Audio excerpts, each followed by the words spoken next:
It's Art Tip Tuesday. Do you sign your paintings? You definitely should. A finished painting is an accomplishment that you should be proud of, and you should put your name on it. Not only that, but buyers want to see your signature on a painting. It gives it authenticity, and as they pass it down to future generations, they're all going to want to know who painted that masterpiece. It can be kind of intimidating when you're first trying to figure out how you want to make your unique mark on a painting. So do a little research. Take a look at artists you admire. Take a look at some of the masters. See how they signed.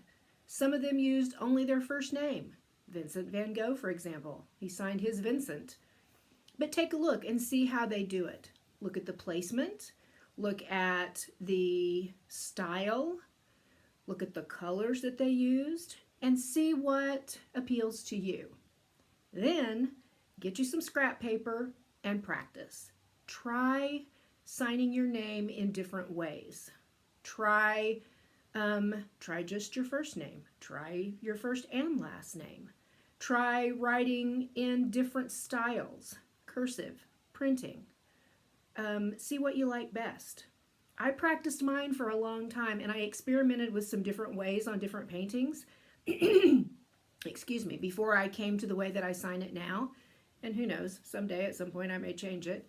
But I never could get my L, my uppercase L on Lou to look the way I liked it. And so I finally started just writing all lowercase.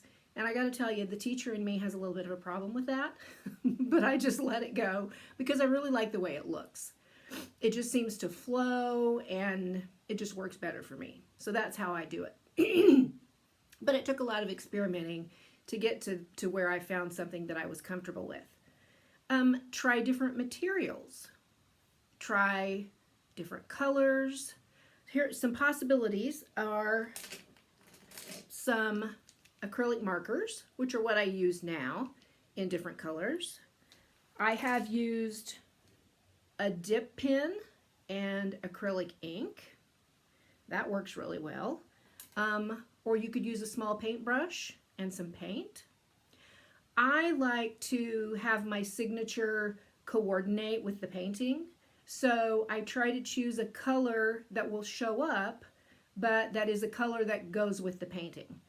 I want my signature to be noticeable, but I don't want it to steal the show. I don't want, when a person looks at a painting, I don't want their eyes to go immediately to my signature first. It should be an afterthought. So that's why I try to kind of make it blend in. You also want to think about the placement of your signature and the size. Of course, depending on the size of the painting, you're going to adjust the size of your signature.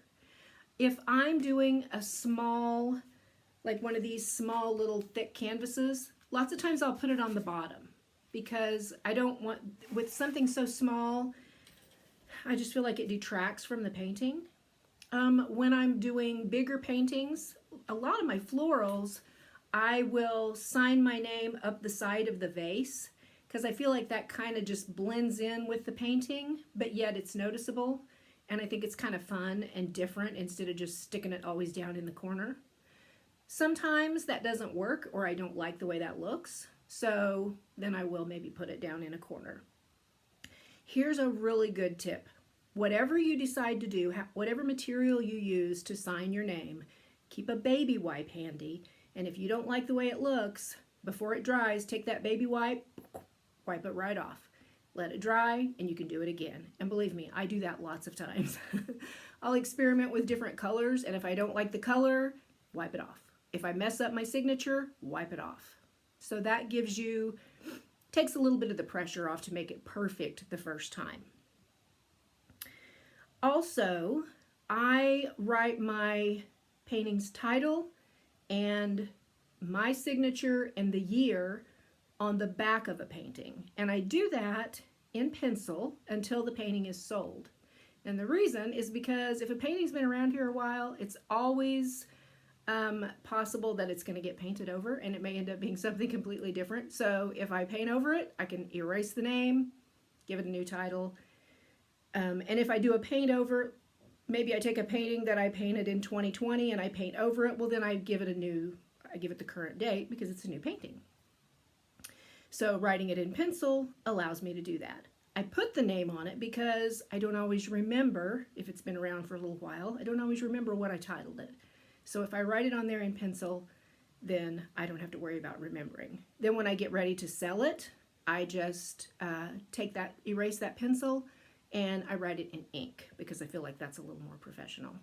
And then it can't be changed.